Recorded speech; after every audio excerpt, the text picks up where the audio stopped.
আলহামদুলিল্লাহ ওয়াসসালাতু ওয়াসসালামু আলা রাসূলিল্লাহ আম্মা বা'দ সম্মানিত মাদ্নী ভাইরা আসসালামু আলাইকুম ওয়া রাহমাতুল্লাহি ওয়া বারাকাতুহু।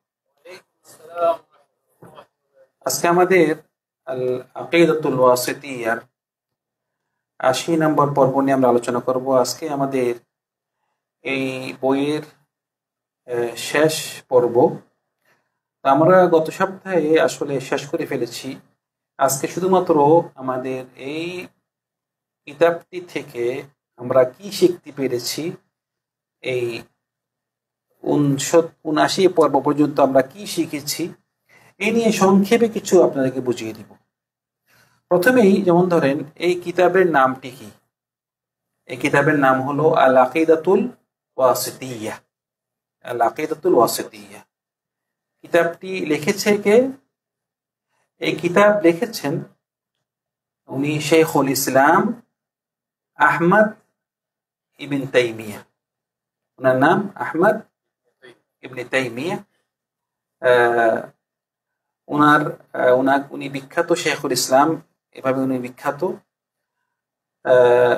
তারপরে যে এই কিতাবের নাম আল ওয়াসিতিয়া কেন বলা হয়েছে? বলা হয়েছে এই কারণে যে আল ওয়াসিত এটি হলো ইরাকের একটি জায়গা, একটি শহর আল ওয়াসিত। ওই ওয়াসিত বাসীরা ইমাম ইবনে তাইমিয়া থেকে ওরা চেয়েছে যে আকীদা সম্পর্কে ওদেরকে একটি কিছু লেখার জন্য। তো উনাদেরকে উনি এই আল আকিদাতুল ওয়াসিত একটা চিঠি লিখেছেন। এই চিঠিটাই যেহেতু ওদেরকে লিখেছেন, ওদের নামেই এই কিতাবটি দেওয়া হয়েছে আল আকিদাতুল ওয়াসিতিয়া। ওয়াসিত থেকে ওয়াসিতিয়া। এই কিতাবে কি সম্পর্কে আলোচনা করা হয়? এই কিতাবে আলোচনা করা হয় আকিদাত আহলিস সুন্নাহ ওয়াল জামাআহ। কি সম্পর্কে কথা বলা হয়? আহলিস সুন্নাহ ওয়াল জামাআহ। কারণ রাসূল সাল্লাল্লাহু আলাইহি ওয়াসাল্লাম বলেছেন যে মুসলিমরা রাসূল সাল্লাল্লাহু আলাইহি ওয়াসাল্লাম উম্মতরা কয় ভাগে বিভক্ত হবেন? ৭৩ ভাগে বিভক্ত হবেন। তাদের মধ্যে ৭২ ভাগ হবে জাহান্নামী আর ১ ভাগ হবে কি? জান্নাতি।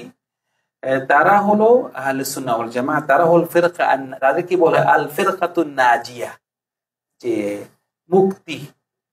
মুক্তিপ্রাপ্ত এবং সাহায্যপ্রাপ্ত যারা, আল ফিরকাতুন নাজিয়াতুল মানসুরা, তারা হলো আহলুস সুন্নাহ ওয়াল জামাআহ। তাদেরকে আল ফিরকাতুন নাজিয়া বলা হয়।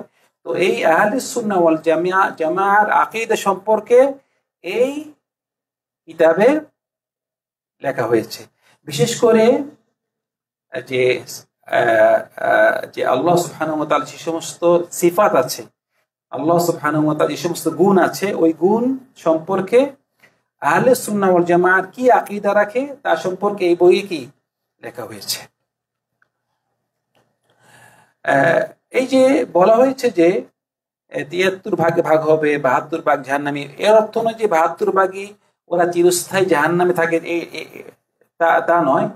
যে এই জাহান্নামে যাওয়ার ব্যাপারেও আমি আলোচনা করেছি যে কেউ কেউ এমন আছে জাহান্নামে যাবে তার এই মানে আকীদার কারণ, তার ভুলের কারণে, কিন্তু তার পাপ হওয়ার পরে তার মধ্যে শিরক না থাকলে সে আবার ফিরে আসবে। আবার কেউ কেউ হয়তো তার পাপের জন্য, তার এই ভুলের জন্য কবরেই তার যে পাপ শাস্তি হবে, শাস্তির জন্য তার গুনাহ মাফ হয়ে যেতে পারে। অথবা দুনিয়ার মধ্যেই তার কোন একটা মুসিবত আসলে মুসিবতের দ্বারাই তার এমন আছে তার এই পাপটি মুছে যেতে পারে। সেজন্য মোটামুটি যেই ফিরকা, যে দলটি একমাত্র পিওর, যে দলটি হলো নাজাত প্রাপ্ত, যে দলটি হলো জান্নাতের, তাদেরকে সুখবর দেওয়া হয়েছে, সেটি হলো আহলে সুন্নাহ ওয়াল জামাআহ। তো আহলে সুন্নাহ ওয়াল জামাআহ এটি শুধু মুখে বললে হবে না। কেউ কেউ আছে বলে আমি আহলে সুন্নাহ ওয়াল জামাআহ, কিন্তু কাজকর্ম কি বিদআতি, যেখানে বাংলাদেশে পাওয়া যায়, যে বলে আহলে সুন্নাহ ওয়াল জামাআহ কিন্তু কাজকর্ম করতেছে, বিদআত করতেছে, মাজার পূজা করতেছে। তো এগুলো শুধু মুখে বললে হবে না, কারণ আহলে সুন্নাহ ওয়াল জামাআহ তাদের দলিল হলো কিতাব ও সুন্নাহ, কোরআন এবং হাদিস, এবং তারা চলে রাসূল সাল্লাল্লাহু আলাইহি ওয়াসাল্লাম যেভাবে চলেছেন এবং সাহাবারা যেভাবে ছিলেন তারা সেভাবেই থাকতে চেষ্টা করে, সেইটা হলো আহলে সুন্নাহ ওয়াল জামাত। শুধু আপনি মুখে বললেন আমি আহলে সুন্নাহ ওয়াল জামাত, কিন্তু কাজকর্ম যদি আপনার কোরআন সুন্নাহর বিপরীত হয় তাহলে এই মুখে বলে কোনো লাভ নেই। তারপরে যে আমি খুব সংক্ষেপে খুব তাদেরকে বলতেছি যে আহলে সুন্নাহ ওয়াল জামাত, যে আল্লাহ সুবহানাহু ওয়া তাআলা যে সমস্ত সিফাত আছে, সিফাতে কি আকীদা রাখে, তো এই আল্লাহর সিফাত নিয়ে অনেক পথভ্রষ্ট, অনেক দল, অনেক ফেরকা বিভিন্ন ভাবে আল্লাহ সিফাতকে ওরা বিকৃতি করেছে, কেউ কেউ অস্বীকার করেছে, কেউ কেউ উপমা দিয়েছে। সেজন্য আহলে সুন্নাহ ওয়াল জামাত আকীদা হলো আহলে সুন্নাহ ওয়াল জামাত আল্লাহ সুবহানাহু ওয়া তাআলা যে সমস্ত সিফাত আছে যেভাবে যেভাবে বলা হয়েছে সেভাবেই তারা কি ঈমান রাখে, কোন রকম অস্বীকার করে না। মনে রাখবেন, কোন রকম কি করে না, অস্বীকার করে না। তা আল্লাহ সিফাত যেসব বলা হয়েছে কোরআন মজিদে এবং হাদিসে, আমাদের আহলে সুন্নাহ ওয়াল জামাত আকীদা কি তারা ওই সিফাতগুলো মানে কোন রকম কি করে না, অস্বীকার করে না। প্রথমটা কি, অস্বীকার করে না। দ্বিতীয়, বিকৃতি করে না। একটা হলো অস্বীকার করা, মানে আল্লাহর বলা হয়েছে আল্লাহর চেহারা আছে, আল্লাহর হাত আছে, আল্লাহর পা আছে, এক পাটি অস্বীকার করে যে নাই, চেহারা নাই, হাত নাই, ডাইরেক্ট অস্বীকার করে, আমরা অস্বীকার করি না। আবার আরেক পাটি বিকৃতি করে, হাত আছে মানে কুদরত, পা আছে মানে এটা, চেহারা মানে আল্লাহ নিজেই, এভাবে বিকৃতি করে। আমরা অস্বীকার করি না, আবার কি করি না, বিকৃতি করি না। আবার কেউ কেউ পদ্ধতি, এইটা হাতটা এরভাবে হইতে পারে, অথবা আল্লাহর ওইটা এরভাবে হইতে পারে না, আমরা পদ্ধতি বলি। আমরা দেখছি পদ্ধতি, আমরা পদ্ধতি কোনো পদ্ধতি কথা বলি না, কোনো উপমা উদাহরণও দেই না যে আল্লাহর হাত এরকম, পা এরকম, না, নাউযুবিল্লাহ। সেজন্য আমরা আহলে সুন্নাহ ওয়াল জামাত আল্লাহ সুবহানাহু ওয়া তাআলা যে সমস্ত সিফাত আছে ওগুলো আমরা স্বীকার করি, আমরা ঈমান রাখি, কিন্তু অস্বীকার করি না, বিকৃতি করি না, কোনো পদ্ধতি অবলম্বন করি না, এবং কোনো উপমা উদাহরণ পেশ করি না। ঠিক আছে, এই চারটি জিনিস মনে রাখবেন। আচ্ছা, মনে রাখবেন আহলে সুন্নাহ ওয়াল জামাত তারা হলো মধ্যমপন্থী। তারা কি মধ্যমপন্থী, যেভাবে নাকি আমাদের উম্মতে মুহাম্মদ সাল্লাল্লাহু আলাইহি ওয়াসাল্লাম তারা অন্য উম্মতের থেকে মধ্যমপন্থী। আবার আহলে সুন্নাহ ওয়াল জামাত যত ফেরকা আছে, যত দল আছে, সব দলের কি মধ্যমপন্থী। এটা হলো ওই মানে আপনার ইসলাম আমাদেরকে এইটাই চাই যে আমরা যেন মধ্যমপন্থী থাকি। ওয়াকাযালিকা জাআলনাকুম উম্মাতান ওয়াসাতা, তোমাদেরকে আল্লাহ সুবহানাহু ওয়া তাআলা কি মধ্যমপন্থী উম্মত বানিয়েছে। তো মধ্যমপন্থী আমরা যে আহলে সুন্নাহ ওয়াল জামাত, তার কয়েকটি উদাহরণ আমি দিয়েছি। যেমন ধরেন খারেজি একটা ফেরকা হলো, খাওয়ারিজ একটা ফেরকা হলো, মুরজিয়া। ঠিক আছে, যেমন ধরেন খাওয়ারিজিরা কি বলে হোসেন ভাই, যে কোনো কবিরা গুনাহ করলে কাফের। আর মুরজিয়ারা বলে আপনি যতই পাপ করেন আপনার ঈমান কি আছে, ঈমান ঠিক আছে, ঈমান পরিপূর্ণ আছে। দুইজন, একজন খুব কঠোর আর একজন কি পুরা ছেড়ে দিয়েছে। কিন্তু আহলে সুন্নাহ ওয়াল জামাত না, তার সে কাফেরও হবে না যতক্ষণ শিরক না করে, কবিরা গুনাহ করেছে সে কাফের হবে না, আবার তার ঈমানও একদম পরিপূর্ণ ঈমানও বলা যাবে না, সে মাঝখানে, তাকে বলা হয় সে ফাসিক। সে কাফেরও না, সে খাঁটি মুমিনও না, সে কি ফাসিক, আহলে সুন্নাহ জামাত। আবার যেমন ধরেন কাদারিয়া আর জাবারিয়া, দুই পার্টির মাঝখানে। কাদারিয়া বলতেছে যে মানুষের ইচ্ছা মতোই কাজ করে, আল্লাহর কোনো কি ইচ্ছা নাই, আমি কাজ করার পরে আল্লাহ জানে, নাউযুবিল্লাহ। এটা কি কাদারিয়া। আবার জাবারিয়া বলতেছে মানুষের কোনো ইচ্ছাই নাই, পুতুলের মতো, তার কোনো ইচ্ছা নেই।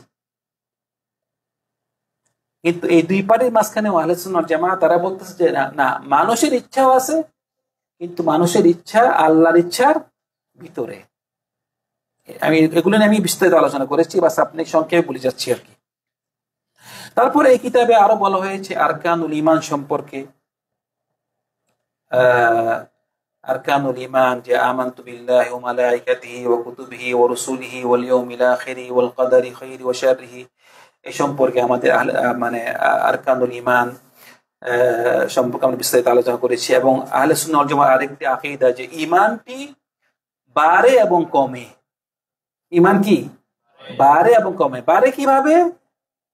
ইবাদত করলে, ভালো কাজ করলে বাড়বে, আর কি খারাপ কাজ করলে, আল্লাহর গুনাহ করলে কি করবে? এটা কমবে। এটা হলো আহলে সুন্নাহ ওয়াল জামাআর আকীদা। যে অনেক দল আছে ইন্নামাল মুমিনুনা আল্লাযীনা ইযা যুকিরাল্লাহু ওয়াজিলাত কুলুবুহুম ওয়া ইযা তুলিয়াত আলাইহিম আয়াতুহু যাদাতহুম ঈমানা। ঈমান বাড়ে, ঠিক আছে? কারণ ফিরকা আছে যে বলতেছে যে ঈমান বাড়েও না কমেও না, কিন্তু আহলে সুন্নাহ ওয়াল জামাআর আকীদা হলো ঈমান বাড়ে এবং কমে, বাড়ে ইবাদত দ্বারা, কমে পাপের দ্বারা। তারপর আরেকটি আমরা শিখেছি যে আল্লাহ সুবহানাহু ওয়া তাআলা উনি কোথায় আছেন। যে ফিরকা মানে আল্লাহ সুবহানাহু ওয়া তাআলা তার কোরআন মজিদে অনেকখানে বলেছেন আর রহমানু আলাল আরশি ইস্তাওয়া, তিনি আরশের উপরে আছেন, উপরে আছেন, আকাশের উপরে আছেন। এটা হলো আহলে সুন্নাহ ওয়াল জামাআর আকীদা, তিনি আরশের উপরে আছেন। যেভাবে বলা হয় যে তিনি সবখানে আছেন, উনি সবখানে আছেন, এর অর্থ হলো উনি সব দেখেন, উনি সব শুনেন, সব উনি ওনার সব রক্ষণাবেক্ষণ তিনি করেন, কিন্তু উনি আরশের উপরে আছেন, যেভাবে নাকি কোরআন মজিদ থেকে অনেকগুলো দলিল পেশ করা হয়েছিল। এবং কোরআনের আমাদের আহলে সুন্নাহ ওয়াল জামাআর আকীদা হলো আল্লাহ সুবহানাহু ওয়া তাআলার যে সমস্ত সিফাতের কথা বলেছেন, উনার চেহারা, উনার হাত, উনার পা, যেভাবে বলা হয়েছে এগুলো সব সত্যি। যেভাবে বলা হয়েছে সেভাবেই আমরা ঈমান রাখি। মানে আমরা এটি অস্বীকার করি না, বিকৃতিও করি না, কোনো উপমা পেশ করি না, কোনো পদ্ধতি কথা বলি না। কিন্তু উনি আছে কিরকম, উনার সিফাতগুলো কিরকম, উনি যেরকম উনার সিফাতগুলো ওরকম। লাইসা কামিথলিহি শাই, উনার মতো কিছু নয়, উনার মতো কিছু নয়। আমাদের মানে আমাদের যে ব্রেনে উনি যেহেতু আমরা দেখিনি, আমরা কিন্তু বলতে পারি না। যখন আমরা দেখবো আল্লাহ সুবহানাহু ওয়া তাআলাকে, আমরা যে দেখবো, এটা হলো আহলে সুন্নাহ ওয়াল জামাআর আরেকটা আকীদা যে কিয়ামতের দিন আল্লাহ সুবহানাহু ওয়া তাআলাকে আমরা দেখবো। এটি হবে যে জান্নাতের সবচেয়ে বড় নিয়ামত, লিল্লাযীনা আহসানুল হুসনা ওয়া জিয়াদা, যে যারা নাকি জান্নাতে প্রবেশ করবে তাদের সবচেয়ে বড় নিয়ামত কি? তারা আল্লাহকে দেখবে। আহলে সুন্নাহ ওয়াল জামাআর আরেকটা আকীদা হলো যে কোরআন, এই কোরআন হলো কি কালামুল্লাহ, আল্লাহ সুবহানাহু ওয়া তাআলা তিনি কথা বলেন, এবং এই কোরআন হলো আল্লাহর কালাম। এটিকে আল্লাহ নাজিল করেছেন, এটি কোনো সৃষ্টি না, এটি আল্লাহর একটা সিফাত। এটা কোরআনটা হলো সিফাত, আল্লাহর কথা। তারপরে যে বিষয় নিয়ে আলোচনা করবো সেটি হলো আপনার যেসব নাকি সাহাবী আছে, সাহাবাদেরকে নিয়ে। সাহাবারা হলেন যে রাসূল সাল্লাল্লাহু আলাইহি ওয়াসাল্লামের যারা নাকি বন্ধু, যারা নাকি ওনার কাছে সাথে ছিলেন, যারা নাকি ওনাকে দেখেছেন এবং ঈমান এনেছেন, ঈমান নিয়ে মৃত্যুবরণ করেছেন, তাদেরকে বলা হয় সাহাবী। ওরা হলেন নবী রাসূলের পরেই ওদের মর্যাদা, সাহাবাদের মর্যাদা অনেক বেশি। আমরা যতই ইবাদত করি, যতই আমরা বুজুর্গ হই না কেন, সাহাবাদের কাছেও আমরা যাইতে পারবো না। সাহাবাদের মর্যাদা অনেক বেশি। এই সাহাবাদেরকে নিয়েও মানে অনেক ফেরকা এসেছে, মানে শিয়ারা দেখা যাবে যে কিছু কিছু সাহাবাদেরকে এত উপরে উঠাচ্ছে, ওদেরকে পুরা আল্লাহ সুবহানাহু ওয়া তাআলা সিফাত ওদেরকে দিয়ে দিচ্ছে। আবার কিছু কিছু সাহাবাদেরকে পুরা কাফের ফতোয়া দিচ্ছে। যেমন ধরেন আলীর সিফাত এত বাড়ি ফেলেছে, হাসান হোসেনের সিফাত অনেক বাড়ি ফেলেছে, আর অপরদিকে মুআবিয়া এবং বিভিন্ন সাহাবাদেরকে কি কাফের ফতোয়া দিচ্ছে। তো আবার খারেজি যারা, তারা আবার দেখা যাবে যে আলীকে কাফের ফতোয়া দিয়ে আলীকে মেরে ফেললো। সেজন্য আমরা আহলে সুন্নাহ ওয়াল জামাআহ তারা মনে করি যে সাহাবারা হলেন যে রাসূল সাল্লাল্লাহু আলাইহি ওয়াসাল্লাম, নবী রাসূলদের পরে তাদের মর্যাদা। তাদেরকে মুহাব্বত করা হলো ঈমান, তাদেরকে ঘৃণা করা, তাদেরকে তাদের গালি দেওয়া, তাদের ঘৃণা করা, এগুলো নিফাক, মুনাফিকদের সিফাত। কিন্তু আমাদের যে আহলে সুন্নাহ ওয়াল জামাআর আকীদা হলো যে সাহাবাদের মধ্যে যে সমস্ত যুদ্ধ হয়েছে, যে ওদের মধ্যে যে ইখতিলাফ হয়েছে, এগুলো ছিল একমাত্র কার জন্য? আল্লাহর জন্য। ওদের মধ্যে সিফাত, ওদের মধ্যে যে ইখতিলাফ হয়েছে, যুদ্ধ হয়েছে, এগুলো কোনো দুনিয়াবি কোনো ওদের নিয়ত ছিল না, একমাত্র আল্লাহকে খুশির জন্য ওদের মধ্যে যুদ্ধ হয়েছিল। তো তাদের মধ্যে কেউ যদি কোনো ভুল করে থাকে, ও ভুলের জন্য আল্লাহ সুবহানাহু ওয়া তাআলা তাকে একটি সওয়াব দিবে, আর কেউ যদি সঠিক হয়ে থাকে তাকে আল্লাহ দুইটি সওয়াব দিবে। এইভাবে আমাদের আহলে সুন্নাহ ওয়াল জামাআহ এই ধরনের আকীদা রাখেন। এবং আহলে সুন্নাহ ওয়াল জামাআহর আকীদা যে রাসূল সাল্লাল্লাহু আলাইহি ওয়াসাল্লাম যে সমস্ত বিবি আছে, বিবিদেরকে আমরা আমাদের মার মর্যাদা দিয়ে থাকি, তারা হলো উম্মাহাতুল মুমিনিন। তারপরে দিয়ে আরেকটি আরো বেশি আলোচনা করেছেন সেটি হলো যে কারামাত আল আউলিয়া, যেসব ওলিরা আছে, ওলিদের যেসব কারামাত আছে, আহলে সুন্নাহ ওয়াল জামাআহ বিশ্বাস করে যে যারা নাকি আল্লাহর ওলি, আল্লাহর খাস বান্দা। আসলে ওয়ালি হতে দুইটি শর্ত, সেটি হলো আল্লাযীনা আমানু ওয়া কানু ইয়াত্তাকুন, যে হবে নাকি আলা ইন্না আউলিয়া আল্লাহি লা খাউফুন আলাইহিম ওয়া লা হুম ইয়াহজানুন, যে আল্লাহর ওয়ালির কথা বলা হয়েছে। এবং বললেন যে আল্লাহ সুবহানাহু ওয়া তাআলা যে আল্লাযীনা আমানু ওয়া কানু ইয়াত্তাকুন, যে ওয়ালিদের সিফত হলো দুটা, তারা আল্লাহর উপর ঈমান আনে এবং আল্লাহকে কি ভয় করে। তো যে নাকি আল্লাহর উপর ঈমান আনবে এবং আল্লাহকে ভয় করবে, সে কি আল্লাহর ওয়ালি। শুনে আপনারা সবাই, যে কোনো মানুষই আল্লাহ হতে পারে, কারণ আপনি যদি আল্লাহকে ভয় করেন তাহলে আপনি আল্লাহর ওয়ালি। তো আল্লাহর যে নাকি ওয়ালি, হক্কানি ও যে নাকি ওয়ালি, তার বিভিন্ন কারামাত থাকতে পারে। কারামাত তো এমন এমন একটি কাজ তার দ্বারা হতে পারে, সে নিজেও বুঝতে পারে না যে এটা আমার দ্বারা কেমনে হইলো। কিন্তু আপনি যদি বলেন আমার কারামাত, আমার এই হয়েছে, আমার এই হয়েছে, এইটা আল্লাহর ওয়ালিদের সিফাত না। আল্লাহর ওয়ালির তার যদি কারামাত কিছু হয়ে থাকেও, সে নিজেও জানে না যে এটা কিভাবে হয়েছে। আল্লাহ তাকে একটু সম্মান দেয়, সম্মান এটা সে দুনিয়াতেই সে পেয়ে যায়। যেভাবে নাকি একটা উদাহরণ দেখিয়েছিলাম যে ওমর রাদিয়াল্লাহু আনহু, তিনি মদিনাতে খুতবা দিচ্ছে, এদিকে তাবুক অনেক দূরে একটি মুসলিম দল যখন নাকি তাদেরকে কাফেররা ঘেরাও করে ফেলেছেন, তিনি এই মসজিদ থেকে বললেন যে ইয়া সারিয়াতাল জাবাল, উনি মদিনা থেকে ওদেরকে ডাকলেন যে তোমরা পাহাড়ে উঠো, তোমরা পাহাড়ে উঠো। উনি মদিনা থেকে বলেছে, ওরা সেখান থেকে ওনার সাউন্ড শুনেছেন। তো এইটি হলো কারামাত। এভাবে আপনারা এখনো পর্যন্ত যারা নাকি অনেক বড় বড় আলেম, দেখা যায় তাদের দ্বারা অনেক কাজকর্ম হচ্ছে, এটি তাদের তাকওয়ার জন্য। তারা এই ধরনের হয়ে যায়, সে নিজেও জানে না এবং সে বলেও না যে আমার দ্বারা এরকম হয়েছে, এরকম হয়েছে। তো সেজন্য আমরা বিশ্বাস করি কারামাত আউলিয়া, কিন্তু এই কারামাতটা যেটাকে কেরামতি আমরা বলি বাংলাতে, কেরামতিটা এটা হক্কানি যে আল্লাহর ওলি, তার দ্বারা এই কারামতি হতে পারে। কিন্তু আরেকটা জিনিস মনে রাখতে হবে, যদি কারামাত কোন একজন ব্যক্তি দ্বারা হয়, এর অর্থ নয় যে আপনি তার থেকে এভাবে কিছু তার থেকে আশা করবেন আপনি। মানে একটা আল্লাহর ওয়ালি, সে যদি আল্লাহর ওয়ালি হয়ে থাকে, তাও সে মারা গিয়েছে, আপনি তার কবরে যে তাকে যেতে পারবেন না। কথা বুঝতে পারছেন? মানে কবরে যে দোয়া করতে হবে আল্লাহর কাছে, আল্লাহ সুবহানাহু ওয়া তাআলা কবরের কাছে আপনি দোয়া করতে পারবেন না। আপনি যদি দোয়া করেন, আপনি আল্লাহর কাছে দোয়া করতে হবে, আল্লাহর কাছে যেতে হবে। তো এইসব নিয়ে আমি আলোচনা করেছি, জাস্ট আপনাদেরকে একটু স্মরণ করে দিচ্ছি আর কি। যে লাস্ট বিষয় যেটি নিয়ে আলোচনা করেছেন আমাদের আকিদাতুল ওয়াসিতা, সেটি হলো আখলাক সম্পর্কে। যে আকিদাত আহলে সুন্নাহ ওয়াল জামাআহ, যারা নাকি আহলে সুন্নাহ ওয়াল জামাআহ, তারা একদিকে তাদের আকিদাও ঠিক রাখে, আরেক দিকে তারা তাদের আখলাক, তার চরিত্রও ওদের ভালো রাখে মানুষদের সাথে। শুধু আপনি আকিদা ঠিক রাখলেন, ইবাদত করলেন, কিন্তু মানুষের সাথে আপনি চরিত্র খারাপ করলেন, এটা আমাদের মানে এ ধরনের কাজকর্ম আহলে সুন্নাহ ওয়াল জামাআহ করে না। তারা মানুষের সাথে ভালো ব্যবহার, বিশেষ করে যারা নাকি আমাদের পিতা মাতা, আমাদের আত্মীয় স্বজন, আমাদের প্রতিবেশী, এতিম, মিসকিন, সবার সাথে আহলে সুন্নাহ ওয়াল জামাআহ তারা মানুষদেরকে আহ্বান করে, নিজেরাও করে, অন্যদেরকেও দাওয়াত দেয় যে আমরা যেন সবার সাথে এভাবে উত্তম চরিত্র আমরা রাখি, সবার সাথে ভালো ব্যবহার দেই। রাসূল সাল্লাল্লাহু আলাইহি সাল্লাম তিনি যারা নাকি আখলাক, যাদের আখলাক ভালো, আখলাক সুন্দর, আল্লাহ সুবহানাহু ওয়া তাআলা রাসূল সাল্লাল্লাহু আলাইহি সাল্লাম তাদেরকে বলতেছেন যে তারা উনার নিকটে থাকবে কিয়ামতের দিন। তো এই ছিল মানে আমাদের এই আকিদাত আহলে সুন্নাহ ওয়াল জামাআহ, যে আমরা আল আকিদাতুল ওয়াসিতিয়া বইটি যে আমরা এই প্রায় ৭৯ পর্ব যা আলোচনা হয়েছে তা সংক্ষেপে, খুব সংক্ষেপে আমি ৮০ নম্বর পর্বতে আপনাদেরকে শুনিয়ে দিলাম। আল্লাহ সুবহানাহু ওয়া তাআলা আমাদেরকে এই আকীদাত আহলে সুন্নাহ ওয়াল জামাআর সম্পর্কে আরো জ্ঞান অর্জন করার তৌফিক দান করুন।